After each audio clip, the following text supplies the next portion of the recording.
Arnon, à vontade. Olá, boa noite, então, pessoal. Agora oficial, né? É um prazer mais uma vez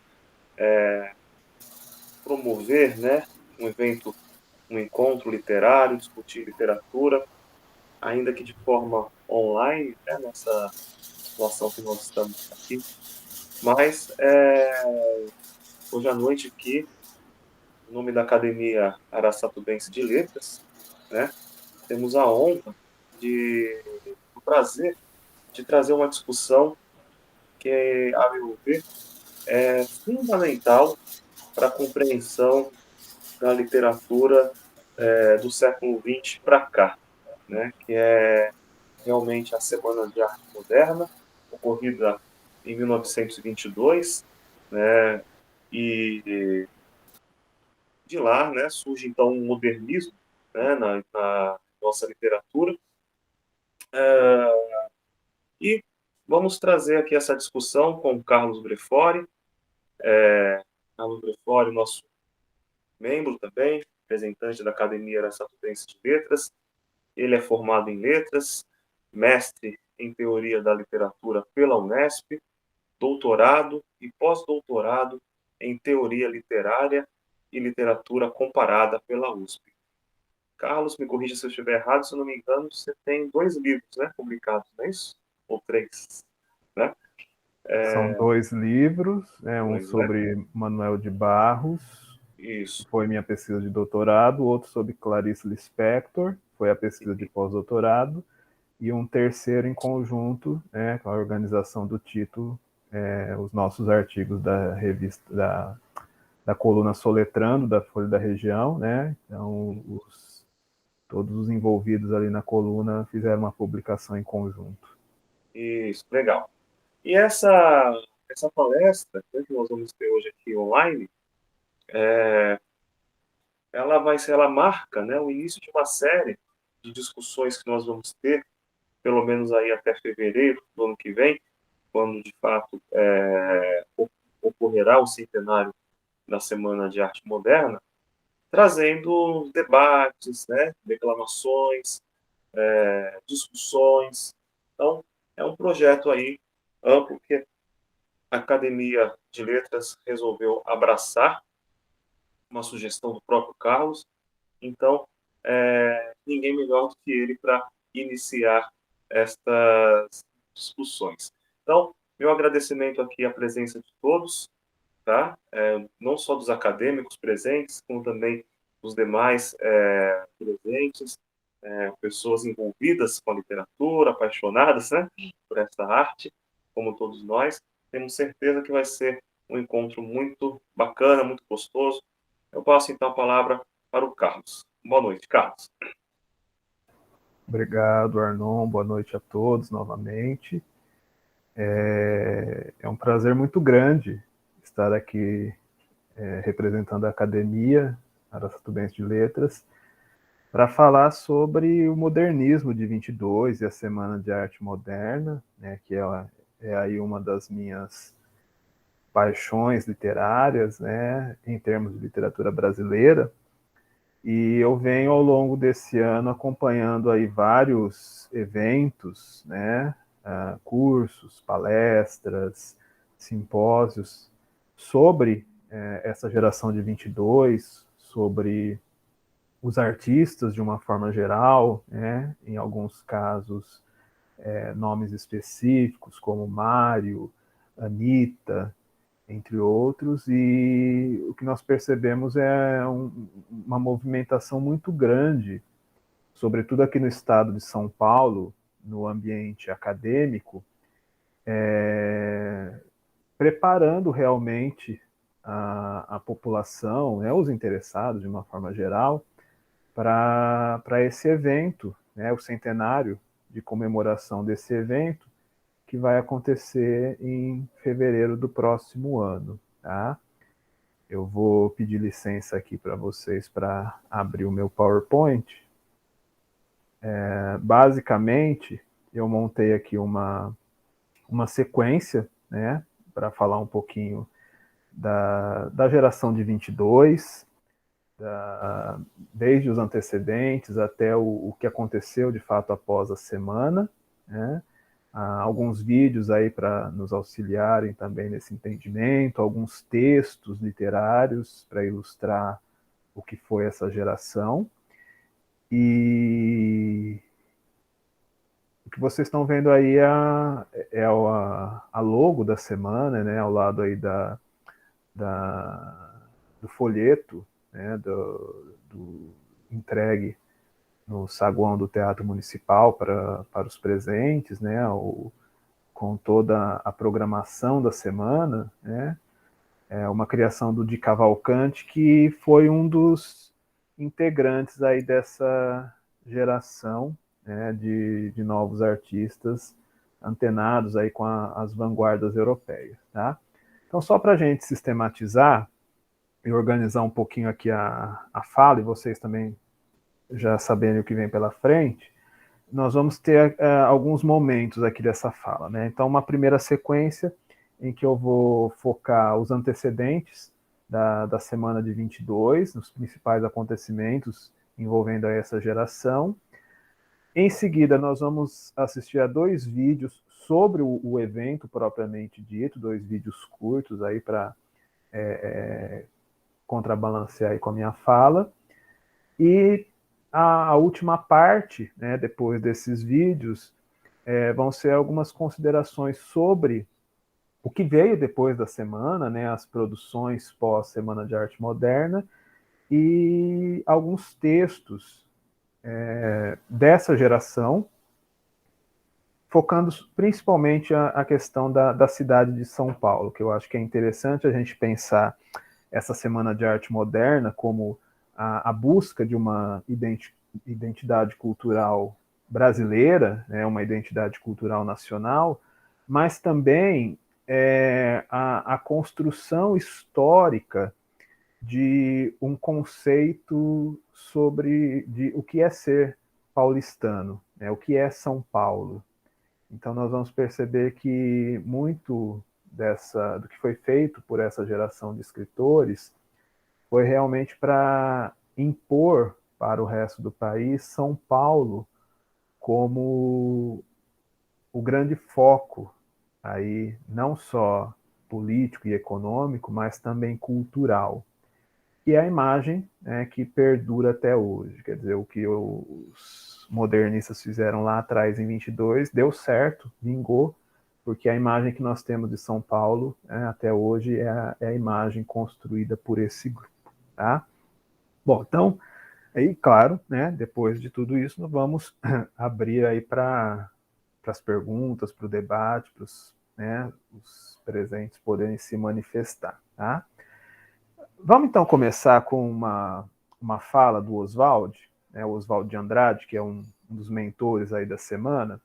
Num texto chamado Gênese da Semana de Arte Moderna, o Oswald fala sobre São Paulo. E ele diz o seguinte, né, peguei só um trechinho. Seria preciso reviver a cidadezinha tentacular que foi São Paulo do princípio deste século para se buscar o fio condutor de seus tumultos literários. Imagine-se nem o Martinelli, nem a rua Líbero Badaró, da altura que tem, uma viela cheia de prostitutas, gordas e lânguidas, chamando das janelas, nem o Anhangabaú, que hoje se avenida, mas um torrão vermelho de terra, fechado ao trânsito, em substituição ao Val de Lis, que fora até aí chácara particular. Nem o Parque Pedro II, nem a várzea, nem o Parque Pedro II, mas a várzea ainda dos amores, dos estudantes de Álvares de Azevedo. Então, eu acho que para a gente entender a extensão do nosso modernismo de 22 e do que foi a produção desse grupo de artistas e quais as intenções, né, por trás de tudo isso, a gente precisa contextualizar um pouquinho essa Semana de Arte Moderna. Quer dizer, ela aconteceu em São Paulo, no Teatro Municipal de São Paulo, né, de 11 a 18 de fevereiro de 1922, sendo que nesse período houve 3 noites de espetáculos, de palestras, de apresentações, as noites de 13, 15 e 17 de fevereiro. Mas, para além, né, do palco do Municipal ser, então, o espaço aí onde tudo se desenvolveu, nós precisamos pensar em São Paulo, desse início do século XX, né, e como essa cidade cresceu, se modernizou, né, se transformou numa metrópole, numa megalópole, e essa geração vivenciou tudo isso. Tá? Então, passando agora um pouquinho aí para o terreno da história e da geografia, eu trouxe aqui para nós alguns mapas, né, da evolução urbana de São Paulo. Então, vejam, essa aí é uma planta da cidade de São Paulo, vejam, é a planta da Imperial Cidade de São Paulo de 1810. Né? Início do século XIX, São Paulo era o que eles chamavam aí de o setor do Triângulo. Né? Então, aquele trechinho ali da Igreja da Sé, o que hoje é a Catedral da Sé, né? O pátio do colégio, o Mosteiro de São Bento, cercado aí pelos 2 rios, o Tamanduateí e o rio Anhangabaú. Então formava-se realmente um triângulo, como vocês veem aí na planta, mais ou menos um triângulo.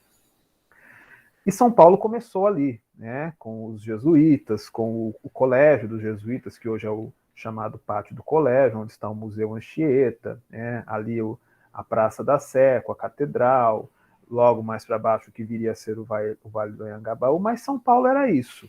São Paulo era uma vilazinha entre 2 serras, né? Entre a Serra do Mar e a Serra da Mantiqueira. Se a gente avançar um pouquinho no tempo, 1872, vejam, a área urbanizada de São Paulo era a região da Sé e da Praça da República. Um pouquinho ali do Brás, né? Muito discreto, chegando ali, né, no que hoje é o Bom Retiro, Santa Cecília. Então, nós vamos chegar na virada do século com a imagem de São Paulo, da cidade de São Paulo, como de uma vila, né? Que o que tinha de mais interessante era a sua faculdade de direito. Né? Então, os filhos da alta burguesia ou da aristocracia rural da época, ou colocavam os filhos para estudar medicina no Rio de Janeiro, ou vinham estudar direito em São Paulo. Né? E essa cidade, né, de difícil acesso, vamos lá, né, para subir de Santos para São Paulo temos que atravessar a Serra do Mar, né, a muralha, como eles falavam. Para chegar do Rio em São Paulo temos que atravessar a Serra da Mantiqueira, né, o interior muito pouco povoado ainda, né, basicamente aquela região, né, Campinas, Sorocaba, eram regiões cafeicultoras, né, que São Paulo vai crescer primeiramente em torno aí da economia do café, mas era isso. Comparado à capital federal, que era o Rio de Janeiro, quer dizer, São Paulo é uma cidade um tanto quanto inexpressiva, né? Pela qual passaram grandes nomes. Né? Já temos aí Castro Alves, que vai declamar seu navio negreiro na Faculdade de Direito, né, que hoje é a Faculdade Largo de São Francisco. Álvares de Azevedo, né, cujo busto está ali na frente dessa faculdade hoje, ali no Largo de São Francisco. Avançando um pouquinho mais, vejam, né, já chegando aí a nossa geração, né, anterior, já um pouquinho antes da Semana de Arte Moderna, mas já pegando essa nova geração, até 1914, São Paulo já deu um grande salto, né? Uma Zona Norte, já temos ali Santana, Vila Guilherme, né? Para a Zona Leste já temos Belém, o Brás já está, né, basicamente ali quase que todo tomado, um pouquinho da Tatuapé, Penha, né? Zona Oeste já temos ali Jardim Paulista, entrando ali pela Barra Funda, Perdizes, Lapa, né? Zona Sul, Vila Madalena, Ipiranga. Mas vejam, o que é a região de Pinheiros, a região do Butantã, o próprio Morumbi, ainda são zonas desabitadas, né? São chácaras particulares, né? São terrenos, né? Matagais, né?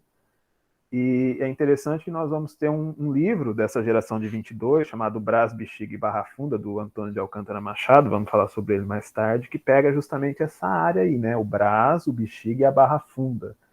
São as regiões populares, né? Onde vão morar os imigrantes, sobretudo os italianos.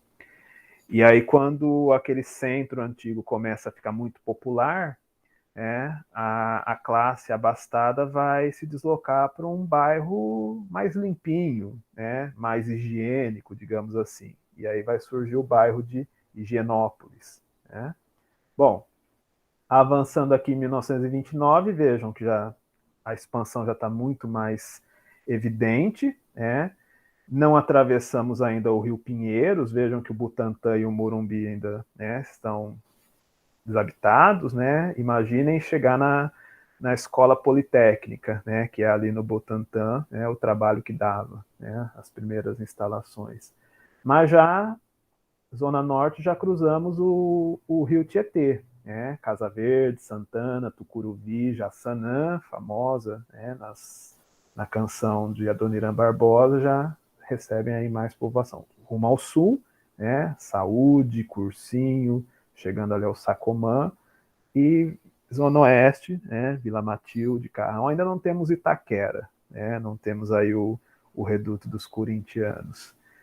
Em 1949, né, já muito mais urbanizada. Claro que se nós seguíssemos aí com os mapas, né, veríamos aí o que é a São Paulo de hoje. Mas só para a gente pensar um pouquinho, então, nessa experiência de acompanhar o desenvolvimento de uma cidadezinha provinciana transformada em poucas décadas numa grande metrópole, né, que vai girar, como eu falei, em torno da economia do café, e conforme os imigrantes vão chegando, vai também ser um grande polo, se transformar num grande polo industrial.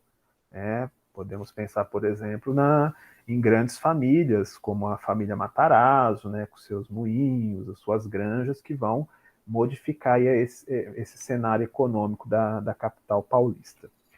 Então, esse é o pano de fundo, essa é a São Paulo dos nossos modernistas, e é essa São Paulo que eles querem transformar em símbolo do progresso, da modernidade. Quer dizer, eles querem construir uma identidade cultural para o país, mas validando o papel de São Paulo dentro dessa identidade. Tá? Bom, o grande nome aí do nosso modernismo de 22, ligado à semana, né, é o Mário de Andrade, né, um dos escritores aí mais profícuos, né, que se lançou em várias empreitadas, né, poesia, crônica, conto, romance,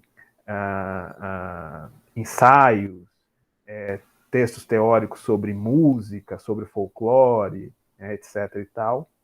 O Mário, em 1917, lança um livro de poemas, ainda com o nome de Mário Sobral, né, não Mário de Andrade, que é Há uma Gota de Sangue em Cada Poema. Não é exatamente um livro modernista, longe disso, mas é um livro que hoje está sendo visto de uma forma diferenciada pela academia. É um dos poucos registros da literatura brasileira sobre a Primeira Guerra Mundial. Né? Então, esse Há uma Gota de Sangue em Cada Poema retrata realmente, né, nos dá um panorama bastante interessante, muito reflexivo sobre aqueles acontecimentos de 14 a 18, que o Brasil assistiu de longe, entrou só aí no finzinho da Primeira Guerra Mundial, mas recebia essas informações. Né?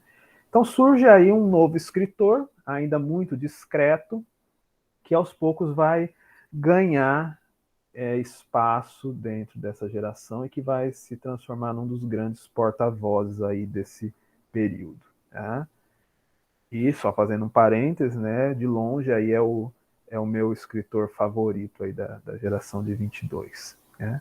Bom, 1917, além da publicação do livro do Mário, nós vamos ter alguns eventos decisivos. Primeiro é a amizade que começa entre o Mário de Andrade e o Oswald de Andrade, né, de uma forma bastante interessante, né, no meio ali de uma palestra, o Oswald, aquela figura espontânea, né, queria um discurso que o Mário proferiu, saiu nos tapas aí com um outro repórter para pegar o discurso do Mário, e eles acabaram se transformando aí em grandes amigos, pelo menos, né, até ali 1928, quando a amizade acaba de fato.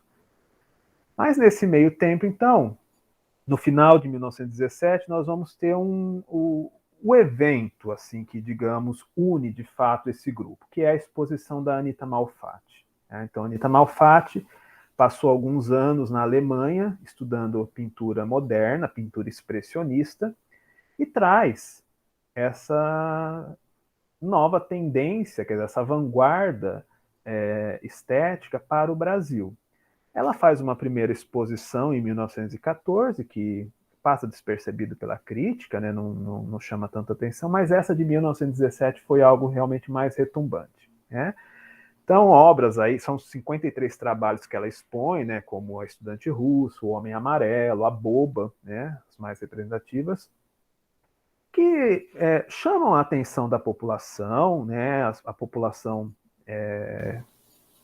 a classe, né, burguesa, mais erudita, né, de posse, aí, claro, com condições de comprar essas telas, fica um pouco espantada com aquilo, mas a Anitta tem uma boa aceitação, né? Vende várias obras, né? As pessoas acham aquilo estranho, mas ok, é arte moderna, vamos comprar, né? Até que no dia 20 de dezembro, né, sai publicado no Estado de São Paulo, um dos principais jornais aí da época, até hoje, né, continua sendo um dos principais jornais do país, um longo artigo do Monteiro Lobato sobre a exposição da Anitta. O Monteiro Lobato vai até a exposição, vê a arte da Anitta e, de repente, escreve, né? De repente, não, obviamente, né? Verificou muito bem ali as telas, observou tudo aquilo e escreve um longo artigo que hoje nós conhecemos como paranoia ou mistificação, acabando com aquela exposição, né? No geral, o Monteiro Lobato, ele até enxerga na Anitta uma pessoa de talento. Ele coloca isso, quer dizer, ela é uma figura singular. Ela não é uma artista qualquer. É meio morde, depois tenta assoprar, né? Então ele mais mordeu do que assoprou. Então ele coloca ali a Anitta numa posição de destaque, mas em seguida vai destruindo. Não a Anitta propriamente dita, mas a arte moderna. Quer dizer, para ele aquilo tudo é uma aberração. O Monteiro Lobato vai ser sempre, diante dessa geração, esse contraponto, né? Essa figura antagônica que, não, embora pertença ao nosso pré-modernismo, né? Ele é uma figura já, e ele é uma figura conhecida, né? Um nome de respeito, né? No meio intelectual, ele não adere às ideias dessa nova geração. Tá? Eu trouxe aqui para a gente um trechinho, né? do artigo do Lobato, né? Vejam o que ele fala.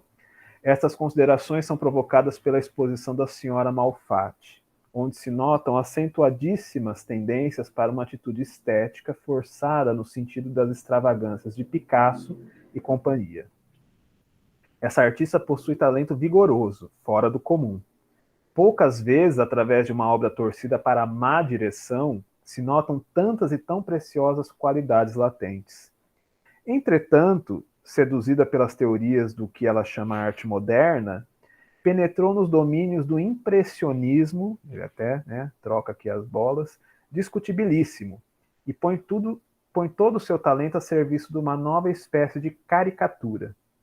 Sejamos sinceros, futurismo, cubismo, impressionismo e tutti quanti não passam de outros tantos ramos da arte caricatural. É extensão da caricatura a regiões onde não havia extensão da caricatura a regiões onde não havia até agora penetrado. Caricatura da cor, caricatura da forma. Caricatura que não visa, como a primitiva, ressaltar uma ideia cômica, mas sim desnortear, aparvalhar o espectador. Então isso foi um escândalo, né? Quer dizer, uma pessoa do calibre, né, do quilate do Lobato falando isso da Anitta, acabou com a exposição, né? Muitas obras foram devolvidas, a Anitta entrou num processo aí, né, de profunda depressão diante daqueles acontecimentos. O que acontece é que nesse momento o Mário já tinha ido à exposição da Anitta, achou aquilo tudo maravilhoso, pede para conhecer a artista, né? Eles começam a ficar mais próximos nesse momento. O Mário e o Oswald vão tentar uma defesa da Anitta, né? O Oswald de uma forma mais discreta, o Mário de uma forma mais contundente.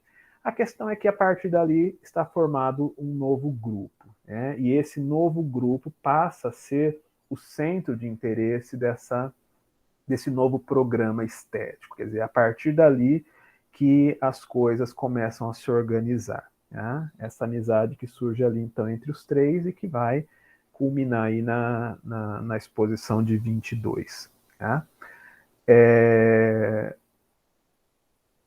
Anitta, então, fica muito próxima de Mário e Oswald. Né? Oswald já é uma figura conhecida, né? Já tem um periódico que ele publicava desde 1911, chamado O Pirralho.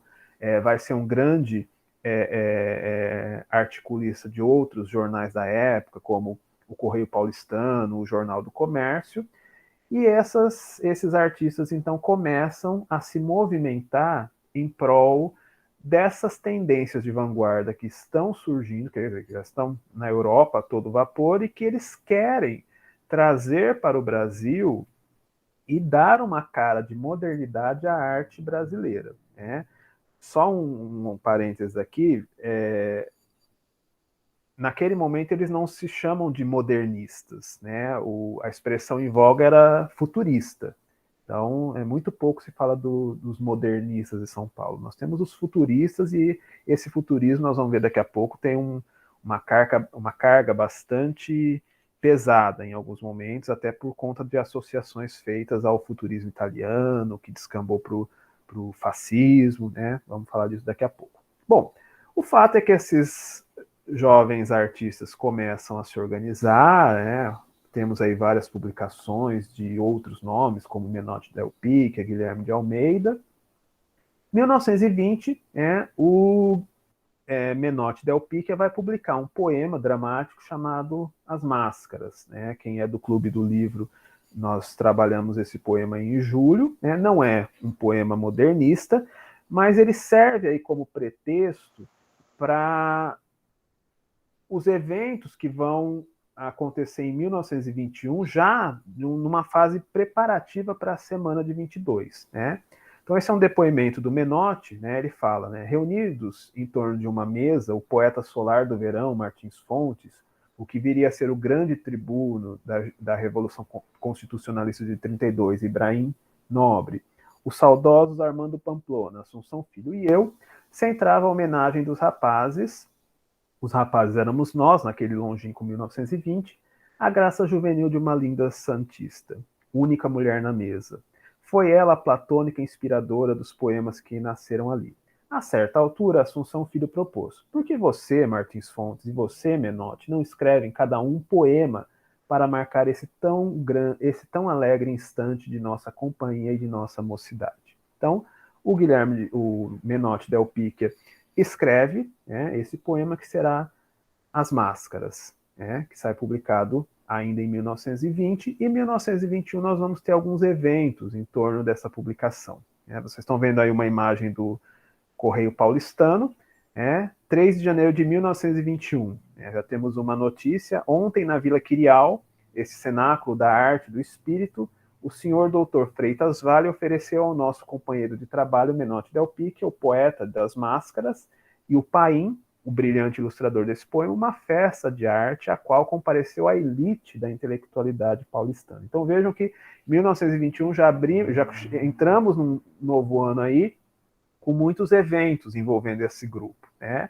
A Vila Quirial, que é a residência do senador Freitas Vale, vai funcionar como uma espécie de salão para a intelectualidade paulistana, né? Então, ali vão acontecer grandes saraus, recitais, debates. Então, o Freitas Vale vai ser uma figura muito importante para esse cenário artístico paulistano. Ele é um dos responsáveis aí pelo pensionato artístico, né, que bancava jovens artistas na Europa, né? Então, Anita Malfatti, o próprio Vitor Brecheret vão ganhar bolsas de estudo, né, a partir do pensionato, e o Freitas Vale é uma figura central aí, né, na organização desse pensionato. Só para vocês terem uma ideia, né, essa é uma foto da Vila Quirial, né, que era a mansão do senador Freitas Vale, né, não existe mais, né, já foi demolida, que se situava ali na Vila Mariana. Né. Recentemente foi até publicado um livro sobre a Vila Quirial, né, mostrando a importância desse salão na primeira metade do século XX para a arte e a cultura ali em São Paulo. Né? Era o grande salão da época, o Mário de Andrade vai falar disso numa crônica. Né? Ele fala, faltam salões em São Paulo, ou melhor, temos temos a Vila Quirial, né? Então que vai ser esse grande reduto artístico. No dia 10 de janeiro, vamos ter mais manchetes aí no Correio Paulistano. Então, no dia anterior, foi dada uma festa, um banquete em homenagem ao Menotti Del Picchia, por conta da publicação de As Máscaras. Né? Então, a primeira notícia aí, né, a primeira manchete, o almoço de ontem no Trianon, né, seguido aí pelos discursos proferidos pelas celebridades presentes. Né? Só um trechinho aqui. Foi uma expressiva festa de consagração à graciosa reunião de ontem em torno de Menotti Del Picchia, nos salões do Trianon, tratando-se do escritor que cultiva o jornalismo diário com o mesmo brilho infatigável com que realiza a joia de seus poemas e produz a forte beleza dos seus livros e que, no trato pessoal, acumula ainda preciosidades raras de coração. Era de esperar-se uma numerosa e efusiva adesão a essa homenagem. Então, foi um grande evento, né? O Menotti vai ser homenageado ali pela elite, né, paulistana, pelos novos intelectuais, os novos artistas, né? Encomenda-se até um busto dele em bronze feito pelo Vitor Brecheret, né, já que está começando aí uma carreira interessante, para homenagear o Menotti. Né? Mas, mais do que o evento propriamente dito, né, o evento aconteceu no Belvedere Trianon, que é esse salão que vocês estão vendo, né, que era o salão mais elegante da cidade de São Paulo, né, com todo esse espaço verde. Né, hoje também não existe mais, né, o Belvedere Trianon foi demolido e hoje nós temos lá o MASP, né, o Museu de Arte de São Paulo. Mas, mais do que o banquete em si, é interessante nós pensarmos no que foi produzido a partir desse banquete. E uma das principais produções é um discurso do Oswald de Andrade, que hoje está publicado no livro Estética e Política, em que ele vai exaltar essa nova geração de escritores, de artistas paulistanos. Né? Então, mais do que escritores modernos, são escritores modernos de São Paulo. E como São Paulo começa a se impor dentro do mapa cultural nacional. Né? Pegando aqui só um trechinho do discurso do Oswald, fala em nome de meia dúzia de artistas moços de São Paulo, e daí o meu cálido orgulho incontido. São Paulo, nesse instante em que o eixo da vida de pensamento e da ação parece deslocar-se num milagre lento e seguro para os países descobertos pela súplica das velas europeias, partidas com um pressentimento de fim para a busca das Canaãs futuras, São Paulo é a continuada promessa dos primeiros escolhos verdes que bateram numa festa às antigas proas cansadas. São Paulo é já a cidade que pede romancistas e poetas, que impõe pasmosos problemas humanos e agita no seu tumulto discreto, egoísta e inteligente as profundas revoluções criadoras de imortalidades. E esse é só o primeiro de uma leva, né, de artigos. Né? 1921 vai ser um ano muito marcado pela presença desses escritores, né, sobretudo Oswald e Menotti Del Picchia, nos jornais, né? Então, o jornal era o grande meio de comunicação da época. E escrever para o Jornal do Comércio, para o Correio Paulistano, era uma forma de você levar à população em geral o que estava acontecendo, né, no campo da política, da economia e, sobretudo, no campo, né, aqui para nós que interessa, no campo da cultura. Então, só do Menotti Del Picchia, né, ao longo aí da sua passagem pelo Correio Paulistano, calcula-se uma média de 2.000 artigos só em defesa do modernismo, das vanguardas, dos artistas de São Paulo. Então não era pouca coisa, o que esses rapazes escreviam para o jornal, e a partir dos jornais, então, que nós vamos ter essa trincheira, né, entre a velha guarda conservadora e a nova ala aí dos modernistas ou futuristas. Tá? Bom, 1921 vai ser marcado por um escândalo, né, envolvendo as figuras aí do Mário e do Oswald de Andrade. No dia 27 de maio, sai publicado no Correio, no Jornal do Comércio, um artigo do Oswald de Andrade intitulado Meu Poeta Futurista. Né? E o meu poeta futurista é o Mário, embora ele não coloque ali o nome do Mário de Andrade, ele faz, né, ele dá praticamente a biografia do Mário, ele até cita poemas do Mário, né?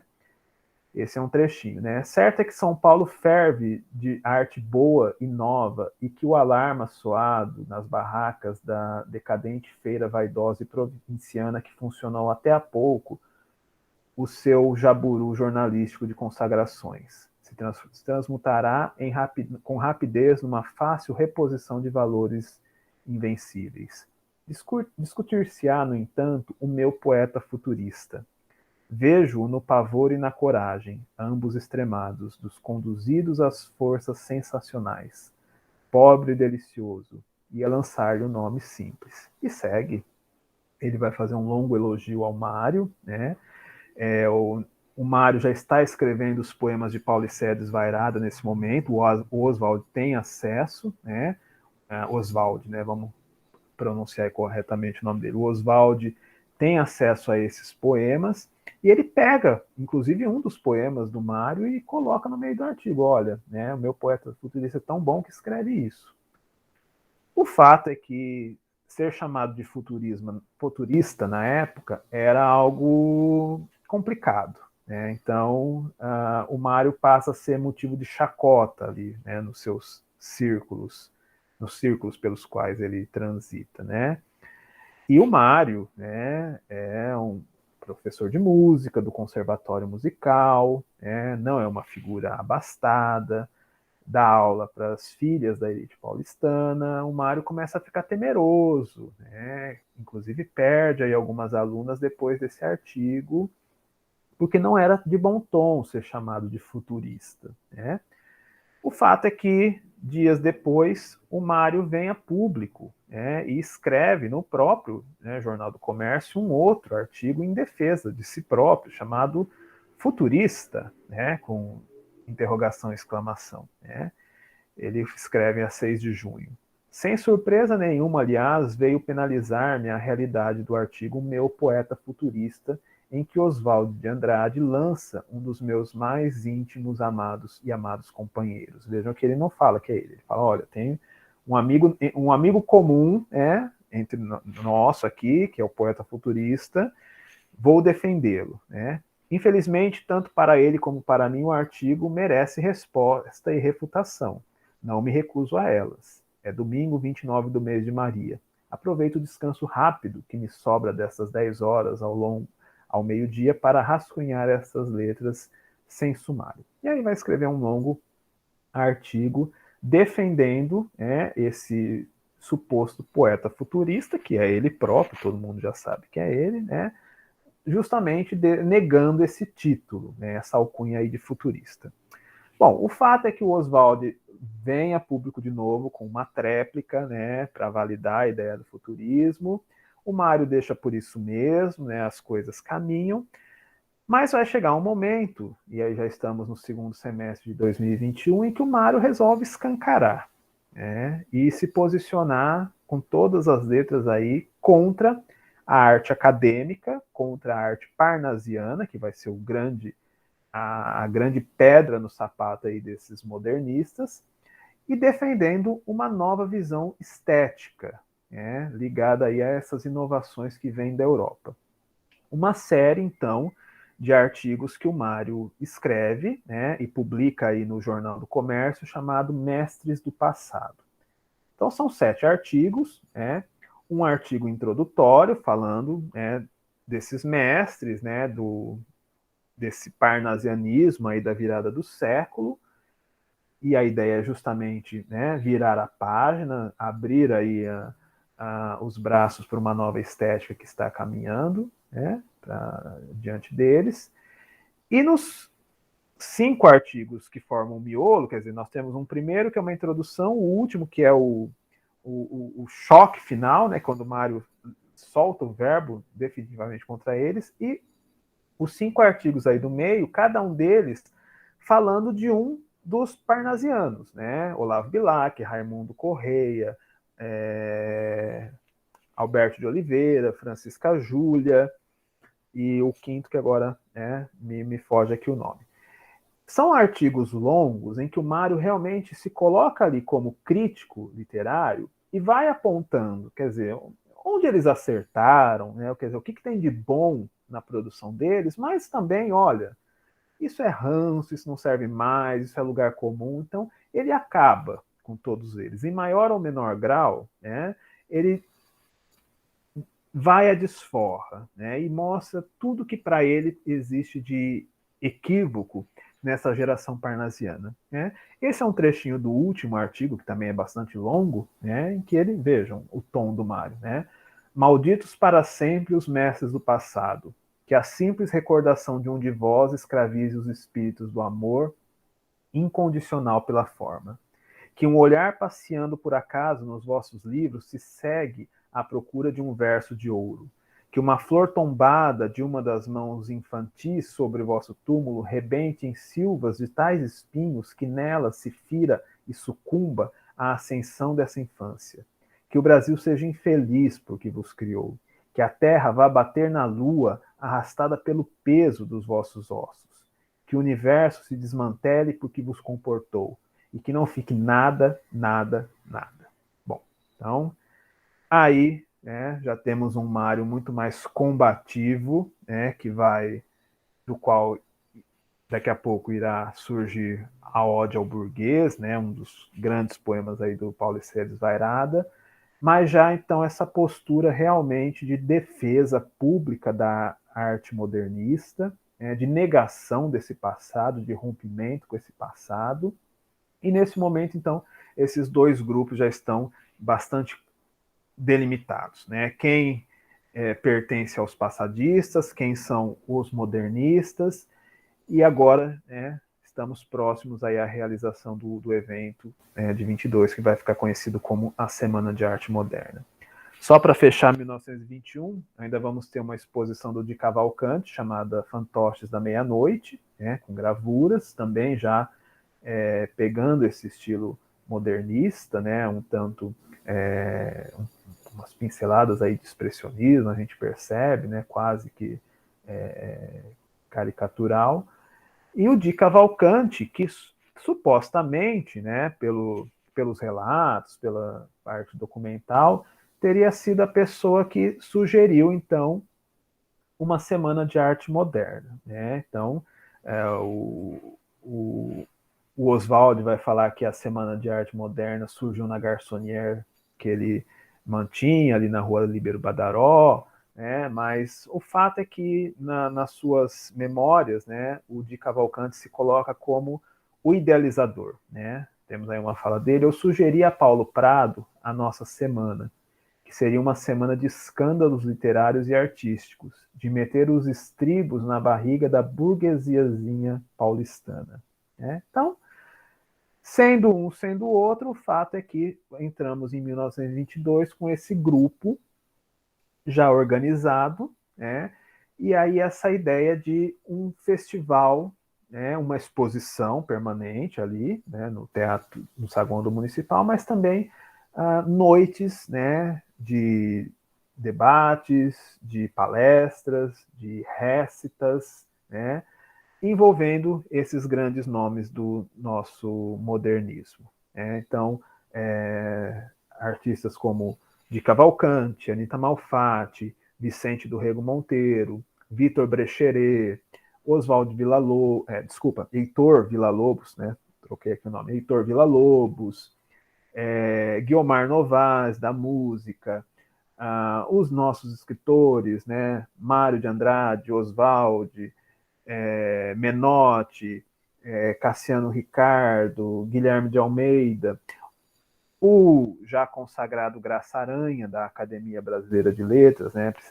Eles precisavam de um nome mais pomposo aí, né? Para que não ficasse a semana não ficasse restrita ali ao núcleo paulista, né? Essa visão ainda muito bairrista. Então, eles convidam o Graça Aranha para participar do evento, para abrir, né? A primeira noite ali, dia 13, com uma conferência.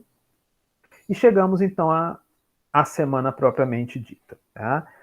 Agora eu faço uma pausa aqui na minha apresentação para a gente assistir a um vídeo sobre a Semana de Arte Moderna. Tá? Deixa eu só... Um vídeo curto, né? Não vamos nos estender muito aqui. Mas em 2004, a Rede Globo produziu, né, uma minissérie chamada Um Só Coração, por conta aí da comemoração dos 450 anos de São Paulo.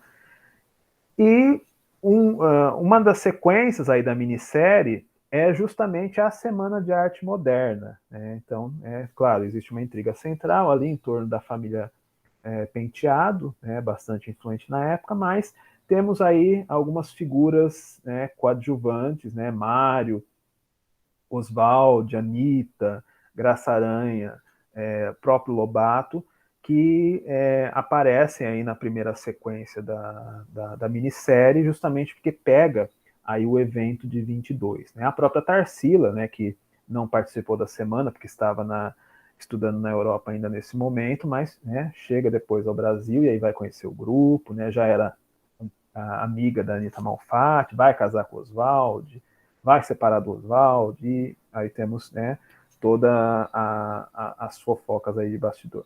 Mas vamos então agora assistir a essas cenas da Semana de Arte Moderna, e já na sequência um segundo vídeo com a Maria Bethânia declamando o poema do Manuel Bandeira, Os Sapos, que foi um dos grandes motivos ali de escândalo, né, numa das noites do evento, né, foi vaiado, foi né, ridicularizado, justamente, né, porque o Ronald de Carvalho, que estava declamando o poema, começa a imitar o coachado dos sapos ali no que seria o refrão, né.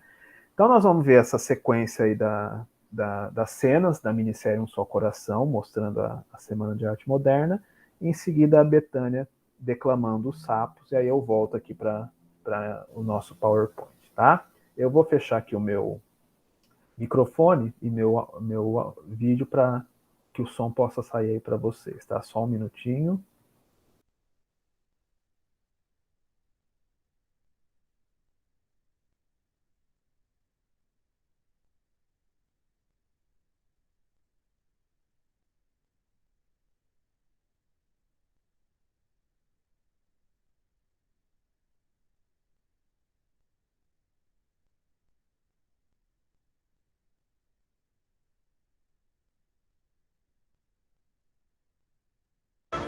O senhor está muito quieto, professor. Mário, Estava pensando no amor, na sua capacidade subversiva, na força e na coragem que dá aos amantes. por que você, em vez de pensar no poder subversivo do amor, não pensa numa maneira de nós subvertermos a mentalidade artística dessa cidade, Mário? Claro, tá certo. Desse jeito que a banda vai. Pourquoi vocês não fazem um evento parecido com a Semaine des Fêtes de Deauville? Que tem exposição de pintura, tem audição musical, tem declamação de poesia, tem... Estou falando alguma tolice, mon trésor? Não. Madame, a senhora acaba de nos dar uma grande ideia. Pronto! Está resolvido. Nós vamos fazer uma semana de arte moderna. Aonde? Bom, eu posso conseguir o Teatro Municipal. C'est très chic, c'est très chic, Se não nos cederem graciosamente, eu organizo um grupo de amigos abonados para pagar o aluguel do teatro.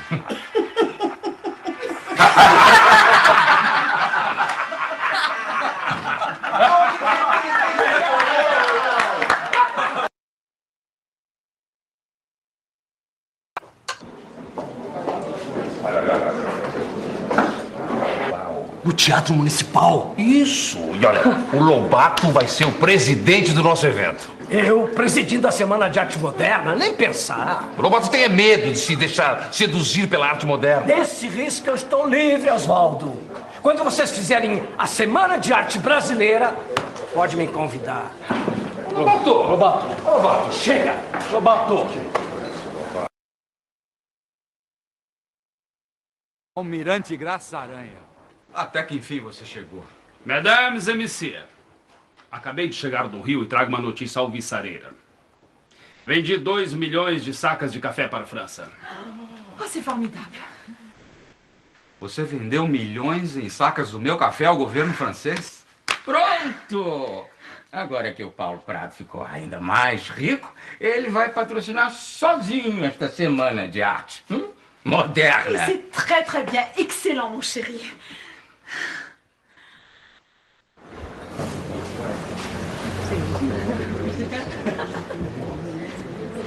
Oswaldo, adivinha quem está na cidade?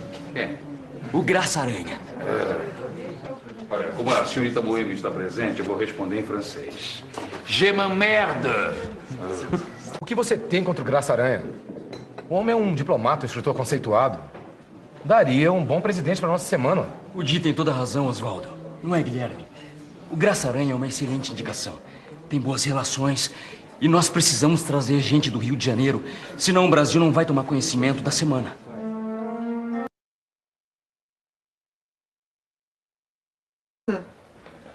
Adivinhe quem eu trouxe do Rio de Janeiro. Olívia, Villa-Lobos. reze para eu ter condições de participar desse festival. Eu mal estou podendo calçar os sapatos. Mas então vá de chinelos. Ai, Villa-Lobos em pessoa no palco do Municipal. Nunca mais São Paulo será a mesma depois dessa semana. Eu espero, Olívia, eu espero. Não contem comigo. Eu não vou ser mais uma vez o saco de pancadarias da imprensa dessa cidade.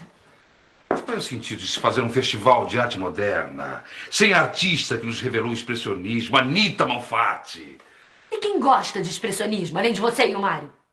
Então vamos sacudir a miopia, vamos sacudir o provincianismo. Eu não quero sacudir mais nada. A única coisa que eu quero é que vocês me deixem sossegada. Olha, uma grande artista como você não precisa de sossego, precisa de efervescência, turbulência para criar. Você é rico, Oswaldo. Você é rico, não tem nada a perder. Eu não posso arriscar a minha reputação de artista nessa aventura. Em nome da nossa amizade, da admiração que nós temos por você. Em nome do grande e sabido afeto que eu tenho por você. Por favor, junte-se a nós. Eu vou escolher algumas delas. Não se esqueça do Homem Amarelo. Que eu não faço por você. Hein, Mário?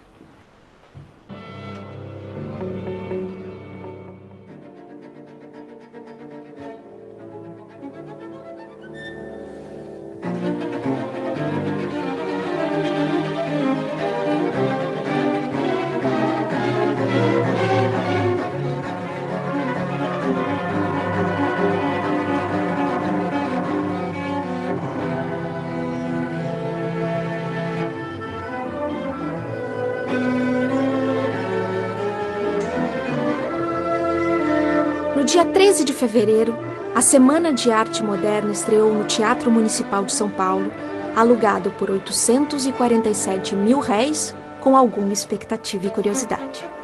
Muita gente estranhou que o município tivesse cedido sua mais imponente casa de espetáculos para acolher tamanha extravagância.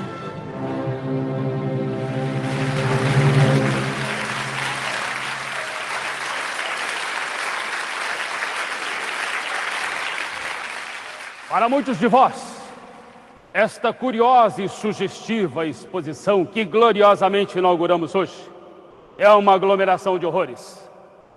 Aquele homem amarelo, aquele carnaval alucinante, aquela paisagem invertida, se não são obras da fantasia de artistas zombeteiros, são seguramente desvairadas interpretações da natureza e da vida.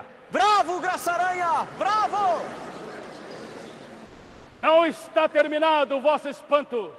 Muitos horrores os aguardam. Uma poesia liberta, uma música extravagante, virão revoltar aqueles que reagem movidos pelas forças do passado. Pois que venham! Diga, senhor Lobato, tinha razão ao chamar esta obra de paranoia, ou mistificação. O que mais me incomoda é o excesso de amarelo que dá ao homem um tom por demais bilioso.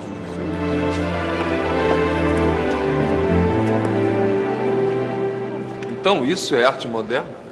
Eu já vi em Paris exposições muito mais ousadas. Não vá ainda, homem. Já viu bastante. Mas melhor nem começou. Que melhor? Que melhor? Esse festival de arte não abalará coisa nenhuma. Será no máximo uma semana de secos e molhados com direito a algum sapo. Foi, não foi. Isso não é arte. Isso não é literatura. Isso é um protesto contra o capitalismo promovido por um bando de sujeitos nadando em dinheiro. A segunda noite da Semana de Arte Moderna prometia grandes emoções. A imprensa, dividida entre ridicularizar e enaltecer o acontecimento, jogara bastante lenha na fogueira. E as vaias, até ali sufocadas, irromperam com um vigor jamais visto no Teatro Municipal. Reivindicações obreiras, idealismo, motores, velocidade, sangue, sonho na nossa arte. E que o rufo de um automóvel, nos trilhos dos dois versos, espante da poesia o último deus homérico que forma.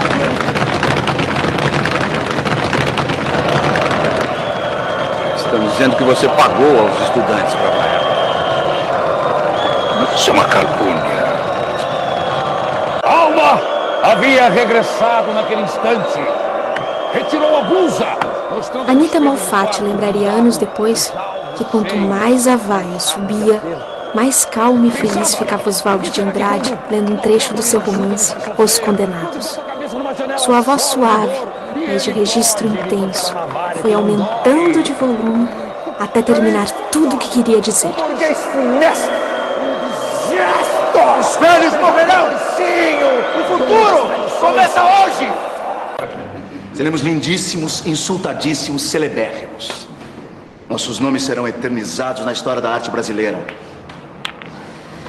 Eternizados como? Se continuam falando mal de nós. O senhor Hélios elogiou a semana no Correio Paulistano. Como não elogiaria? O senhor Hélios é o Menotti Del Pique. Eu apenas defendi a semana das retumbantes vaias. Com certeza essas vaias tiveram o dedo de Oswald de Andrade. Caramba, se você magoou meu coração modernista. O que importa é que a semana foi um sucesso. Ah, mas foi um sucesso. Vocês querem dizer escândalo? Então vocês têm razão. A Semana de Arte Moderna foi um sucesso total, hein?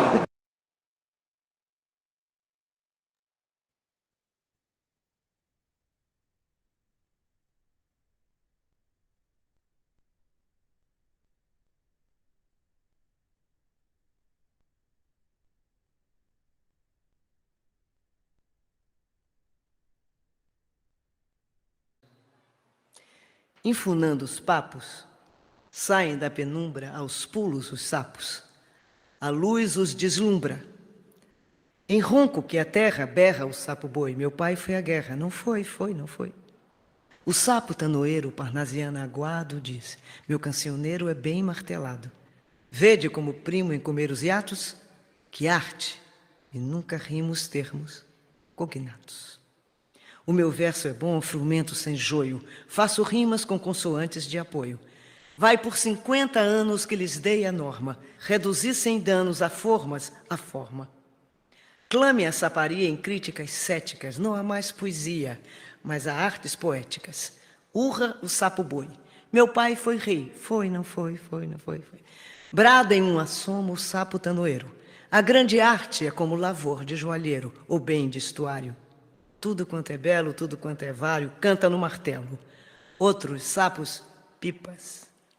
Um mal em si cabe, falam pelas tripas. Sei, não sabe, sabe, não sei. Longe dessa grita, lá, onde mais densa noite infinita verte a sombra imensa, lá, fugido ao mundo, sem glória, sem fé, no peraú profundo e solitário, é que soluças tu, transido de frio, sapo, cururu, da beira do rio. Ó manhã de sol, a ianga fugiu, Guaraci, rerê. Ah, foi você quem me fez sonhar.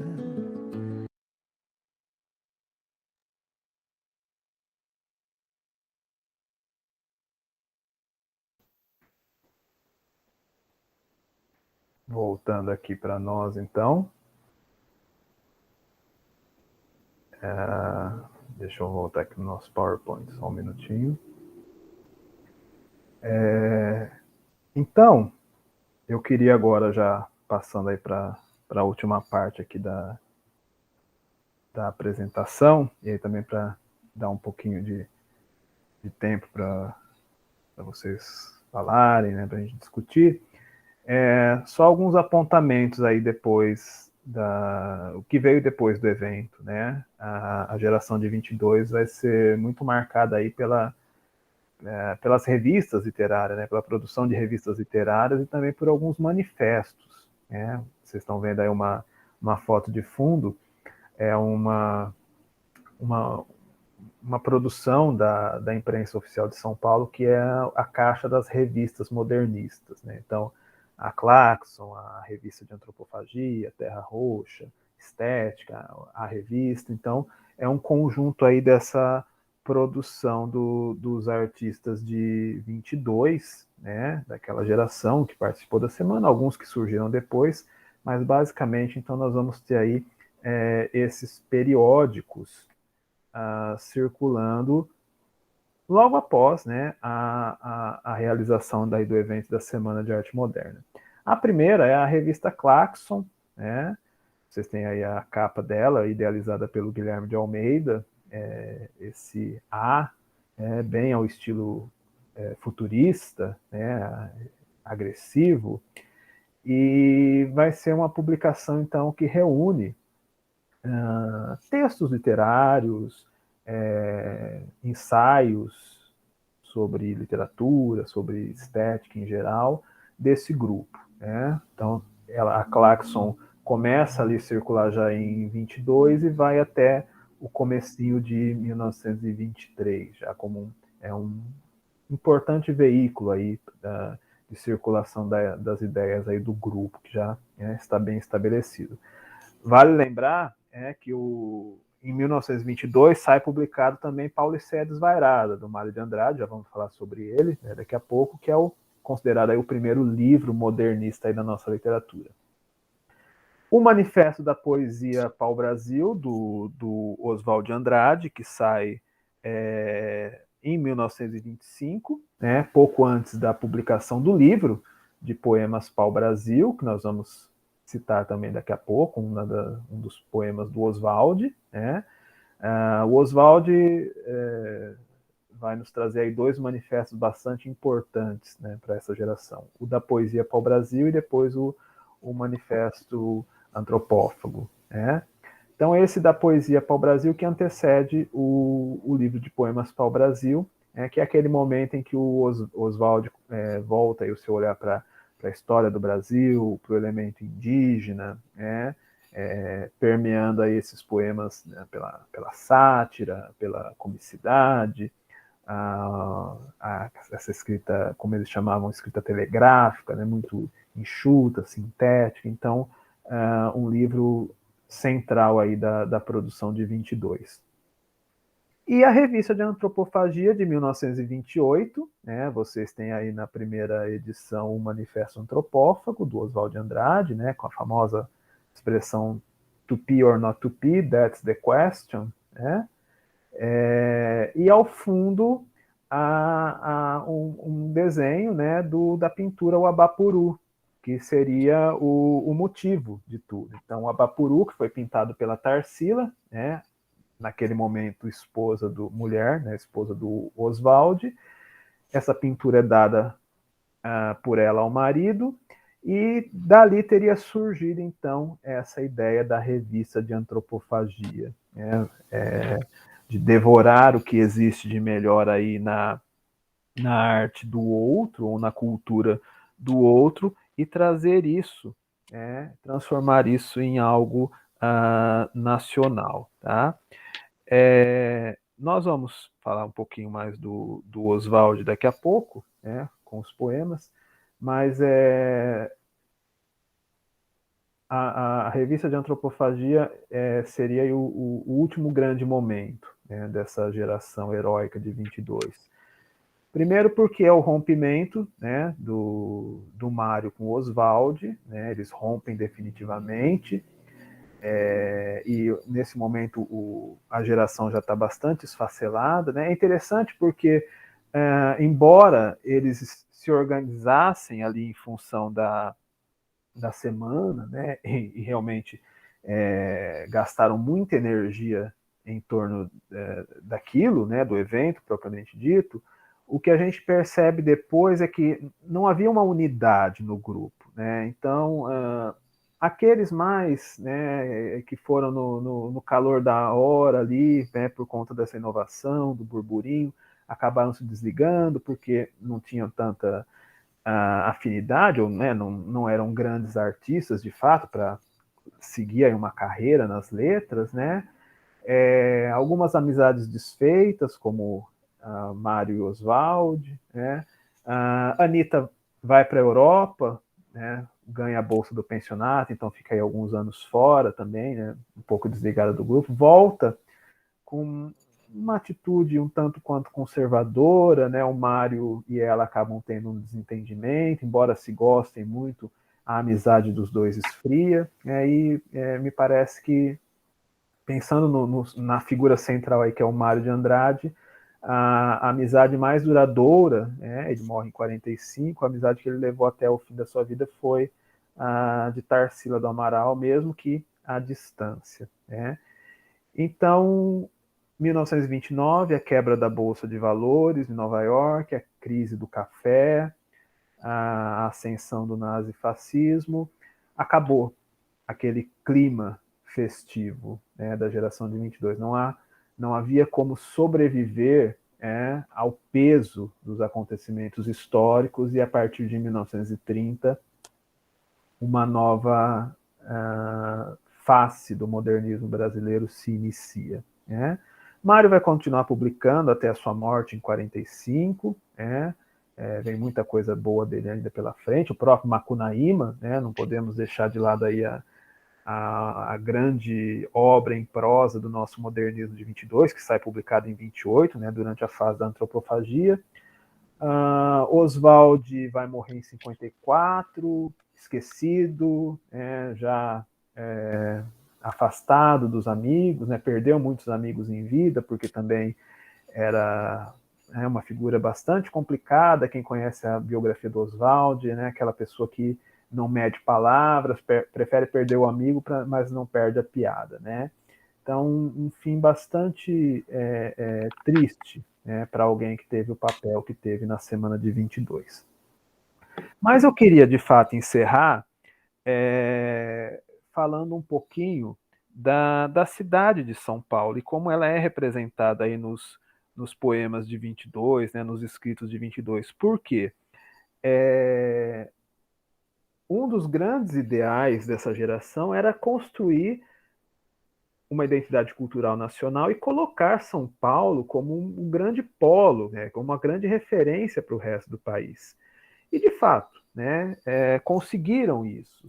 A imagem que nós temos de São Paulo hoje é a imagem que os modernistas criaram, historicamente falando, e São Paulo hoje é o sonho concretizado daqueles modernistas. E o tema da cidade vai ser muito recorrente ao longo dessa geração. Na verdade, o tema da cidade é um tema moderno. Isso aí nós já temos lá desde Baudelaire, né, na poesia do século XIX, mas o próprio futurismo é muito apegado a essa ideia da máquina, da civilização, da vida moderna, do burburinho, do barulho, da eletricidade. Né? Nós vamos ver isso, por exemplo, na poesia do Fernando Pessoa, né? A Ode Triunfal do Álvaro de Campos, né? A dolorosa luz das máquinas escrevo. E no nosso caso aqui, a grande cidade é São Paulo. São Paulo vai ser a grande referência aí para os nossos escritores. Então agora eu quero rapidamente passar pelos textos, não vou ficar fazendo análise para que vocês possam também ter tempo de comentar depois. Né? Mas vamos fazer um passeio agora literário por São Paulo. Começando pela obra que abre, de fato, o modernismo brasileiro, que é o Paulicéia Desvairada, do Mário de Andrade. Essa capa, criação do Guilherme de Almeida, né, inspirada aí nos trajes do Arlequim, a figura da comédia dell'arte. Então, essa visão arlequinal de São Paulo, quer dizer, São Paulo como um mosaico de etnias, de classes, de línguas, de realidades, né, que convive diariamente, que torna, né, essa cidade realmente uma Paulicéia desvairada. Né? Do Mário eu separei o poema Inspiração, que abre o volume. Né? São Paulo, comoção de minha vida. Os meus amores são flores feitas de original, arlequinal. Traje de losangos, cinza e ouro, luz e bruma, forno e inverno morno. Elegância sutis, sem escândalos, sem ciúmes. Perfumes de Paris, Aris.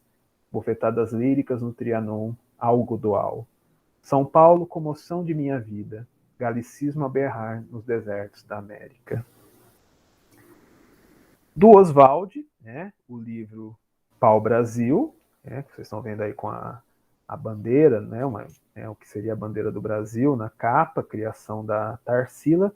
Eu separei para nós o Canto de Regresso à Pátria, também bastante famoso. Né? Minha terra tem palmares onde gorjeia o mar. Os passarinhos daqui não cantam como os de lá.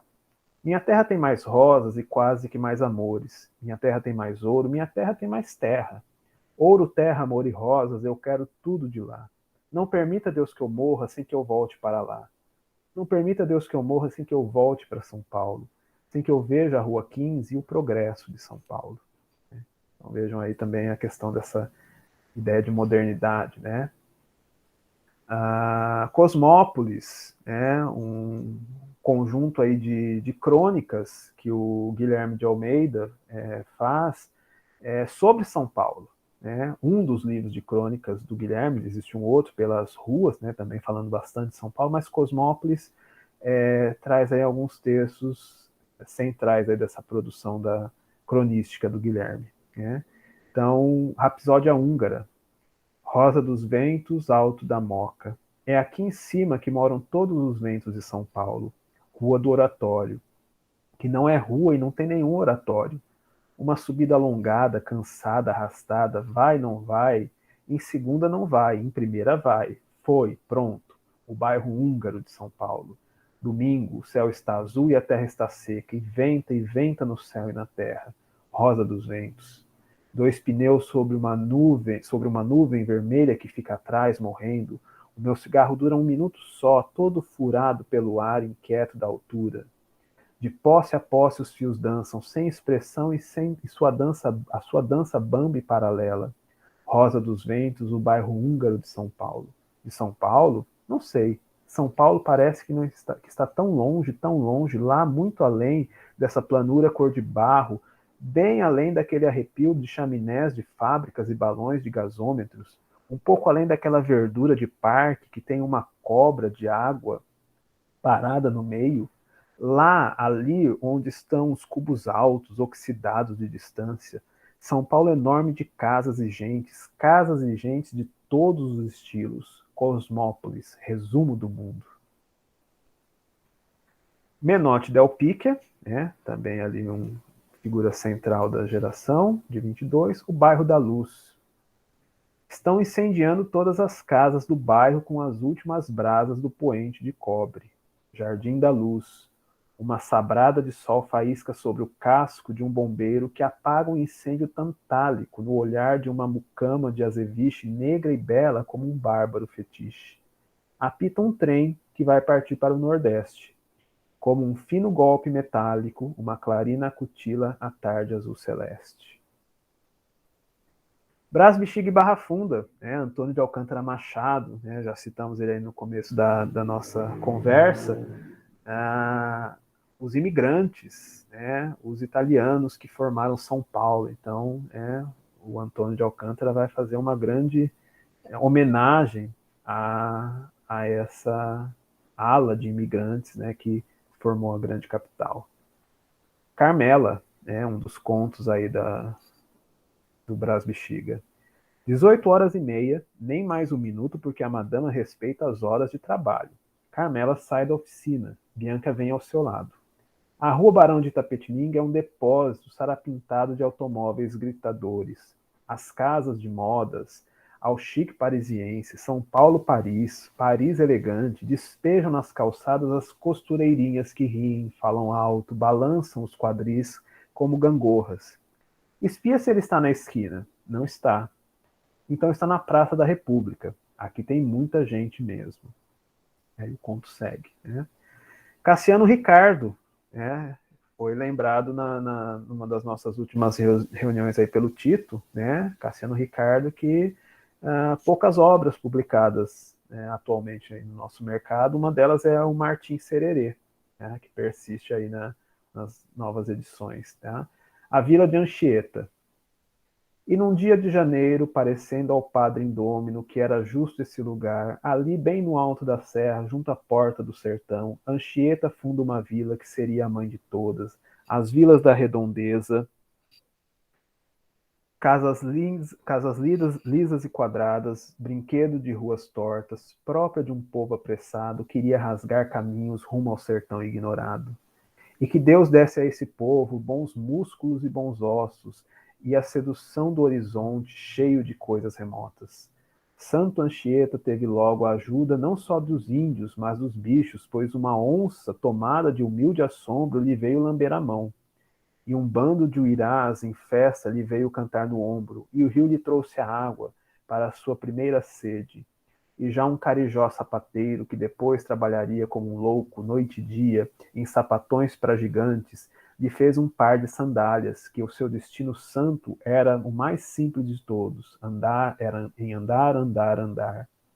Ora em caminho do mar, ora para dentro da terra, subindo e descendo a serra azul e perpendicular. O seu destino era andar, sonho de quem mal dormia, olhos cheios de horizonte, pés prontos de correria, pensamento no futuro, sonho sonhado em chão duro. Então isso era a Vila de Anchieta dos primeiros bandeirantes. Raul Bopp, o autor de Cobra Norato, recentemente saiu aí a publicação da sua poesia completa. Ele tem uma crônica, poema, Como se vai de São Paulo a Curitiba. Deixei a cidade sumida no silêncio da madrugada. Ficaram para trás os estirões de asfalto e as ruas tecidas de ferro e de cimento armado. Agora o subúrbio, Pinheiros e o Butantã. Sombras longas abraçando a cintura das casas, sopra um vento insistente. Mãos no fundo dos bolsos. São Paulo vai fugindo, amassado no fundo da memória. Embrulhada de névoa, faiscante e encolhida de frio. Estiram-se quilômetros de estrada, batida e larga, enrascada nos morros e aterros. No fundo indeciso e longínquo, se derrama a primeira nódoa triste da manhã. Galos ao longe. Cruzam rápidos, rumo à cidade, caminhões carregados de cebolas. Fazendas encarapuçadas espiam das janelas. Dia chato. Num volteamento da estrada, a vista se cotia, friorenta e vermelha, acordando com a primeira ducha de sol. Ronda da Meia-Noite, do Silvio Floreal, é um cronista bastante importante da geração de 20, 30, e só recentemente redescoberto, caiu aí no esquecimento, mas o Silvio Floreal nos traz uma outra visão de São Paulo, não essa São Paulo idealizada, esplendorosa, mas a ronda da meia-noite, né, dos bordéis, dos cabarés, das prostitutas, dos vícios, quer dizer, ele vai mostrar o lado humano, realista da cidade de São Paulo nas suas crônicas, né?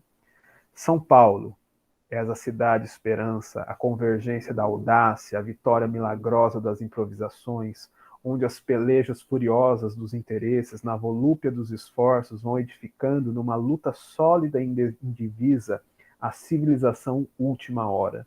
Em ti, caldeiam-se neste momento de trabalhadores alucinantes todas as poderosas cobiças bastardas, atraídas pela miragem interrogativa da fortuna. Né? E aí seguem, né, as crônicas mostrando essa vida noturna, né, de uma outra São Paulo que não aquela oficial, né, dos livros de história, né, ou, né, dos nossos modernistas. E para fechar, né, passando aí para o plano das artes plásticas, a tela, né, da Tarsila do Amaral, São Paulo, né, de 1924. Tarsila, né, que chega ao Brasil depois da Semana de Arte Moderna, ainda com uma pintura bastante convencional, né, e que depois de conhecer o grupo vai se libertando e vai aderindo aí a um primitivismo artístico, né, de onde vão surgir suas grandes obras, né, como Abapuru, Antropofagia, a Cuca, né, entre outras, né, tantas, né, como o Ovo de Urutu, paisagens, né, do Carnaval Carioca, né, e no caso aqui, né, a visão da artista da São Paulo aí, da década de 20. E, fechando nossa exposição aqui, o Monumento às Bandeiras de Vitor Brecheret, né, também participante ali da semana, embora à distância, né, na ocasião da semana, Vitor Brecheret estava na Europa já, né, por conta da Bolsa de Estudos, mas deixou algumas obras ali bastante interessantes e bastante polêmicas, né? Talvez a mais polêmica de todas seja uma cabeça de Cristo com trancinhas, né, que acabou sendo adquirida pelo Mário e que provocou muito problema dentro da família do Mário, né? Porque Jesus Cristo com trancinhas não era de bom tom para a ala conservadora. Então, dizem aí os descendentes do Mário que teve muito bate-boca, né, entre os parentes ali por causa daquela cabeça que ficava na estante da sala. Né? Do Vitor Brecheret também, o Monumento às Bandeiras, de 1953, bastante polêmico hoje, né, porque estamos numa fase aí de reconsiderações sobre os bandeirantes. Né? O fato é que o movimento bandeirante para a geração de 22 é muito expressivo. E nós vamos encontrar muito, né, dentro das suas publicações, expressões ligadas, né, ao bandeirantismo. Né? Hoje, temos aí muitas críticas a essa trajetória dos bandeirantes, a ação deles, né, sobretudo aí na captura de índios, e temos alguns, né, protestos, né, o próprio movimento das bandeiras, né, que vira e mexe está sendo pichado ali que fica ali no Parque do Ibirapuera, né, na frente do parque, a estátua de Borba Gato, que outro dia foi incendiada. Então, é um momento delicado, né, de ter um olhar crítico, né, a esse ufanismo da geração de 22, né, por São Paulo, e até que ponto, né, recorrer aí à figura, à trajetória dos bandeirantes, hoje seria visto com bons olhos, né, pelo público. A pensar, né, a saber, e também aí eu jogo a bola para vocês. O fato é que eu me pego pensando sobre isso. Né? Imaginem, por exemplo, fugindo um pouquinho aqui do nosso modernismo de 22, imaginem um poema como O Caçador de Esmeraldas, do Olavo Bilac. Será que seria ainda cobrado, por exemplo, num vestibular? Né? Será que, como as alas mais radicais encarariam uma posição dessa da universidade de validar aí um poema como aquele, né? O fato é que, né, diante dessa imagem, essa ideia da construção esse conceito que nós temos de São Paulo, que é essa construção histórica, né, do que era São Paulo, que era o projeto dos modernistas de 22, eles recorrem, sim, né, ao bandeirantismo, eles usam a expressão bandeirante, né, ou bandeirantemente, em alguns poemas, e é isso. Né? Não podemos fazer aqui uma crítica sobre isso, que eu acho que seria muito anacrônico, né, querer, com os olhos de hoje, criticar o que era há um século atrás. Mas jogo aí a bola para vocês, porque também encerro aqui a apresentação, já falei mais do que devia, né? 1h30 praticamente. Queria devolver a palavra aí para o Arnon, e do Arnon abrir para o grupo, né? Para discussões, comentários, o que vier é lucro. Obrigado a todos, gente. Muito obrigado pela presença e pela paciência em me ouvir. Tá aí.